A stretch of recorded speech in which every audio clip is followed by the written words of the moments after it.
नेपाल के नक्शेबाजी की हवा निकल गई है। नेपाल की जनता का आक्रोश अब नेपाल की सरकार पर भारी पड़ता जा रहा है। पहली खबर तो ये है कि नेपाल की सरकार की अव्यवस्था के कारण लोगों का गुस्सा फूटा है और लोग सड़कों पर हैं। ये भयानक तस्वीरें नेपाल की हैं। कोरोना वायरस नियंत्रण में पूरी तरह से असफल नेपाल सरकार के खिलाफ जनता ने प्रधानमंत्री निवास का घेराव किया और जमकर प्रदर्शन किया। अब एक और खबर जो नेपाल की नक्शेबाजी की हकीकत को बताती है। नेपाल के कुछ हिस्सों को अपना होने का दावा करते हुए नेपाल सरकार ने जो नक्शेबाजी का पैतरा दिखाया था, उसकी हवा सरकार के ही फैसले से निकल गई है। नेपाल की कैबिनेट ने एक फैसला किया जिसमें भारत के जिन भूभाग पर वो दावा कर रहा है उसका प्रमाण संकलन के लिए 9 लोगों की एक कमेटी का गठन किया गया है।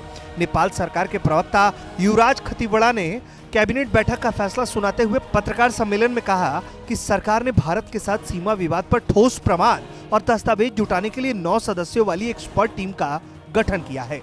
लेकिन सरकार के इस फैसले पर कूटनीतिक मामलों के जानकार हैरानी में हैं। नेपाल के जाने माने कूटनीतिक विशेषज्ञ डॉक्टर अरुण सुवेदी ने कहा है कि ये आश्चर्य की बात है कि जो काम पहले करना चाहिए था वो अब किया जा रहा है। पहले नक्शा प्रकाशित कर फिर संसद में उस पर संशोधन प्रस्ताव लेकर आया जाता है और अब प्रमाण ढूंढने का काम किया जा रहा है। मूव नैरेटिव के पीछे भाग के वो नक्शा जारी कर दिया पहले, और नक्शा जारी करने के बाद अब संविधान संशोधन के लिए प्रस्ताव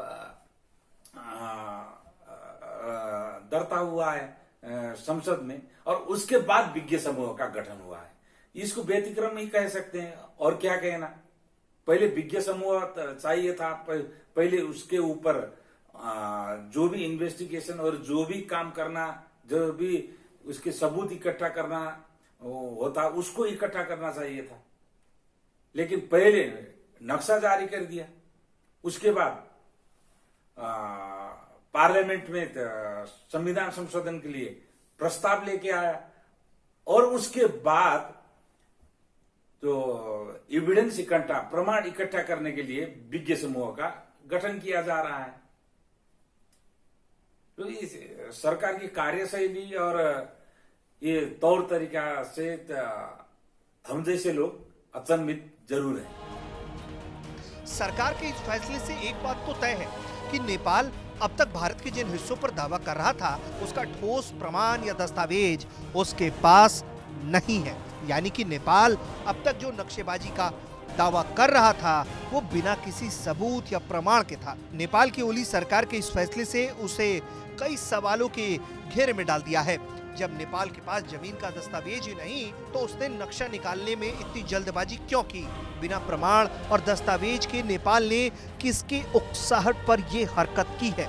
नेपाल के द्वारा जानबूझकर इस समय सीमा पर विवाद, किसी और को खुश करने और भारत को परेशान किए जाने के भारतीय सेना प्रमुख के आरोप को इससे बल मिलता है।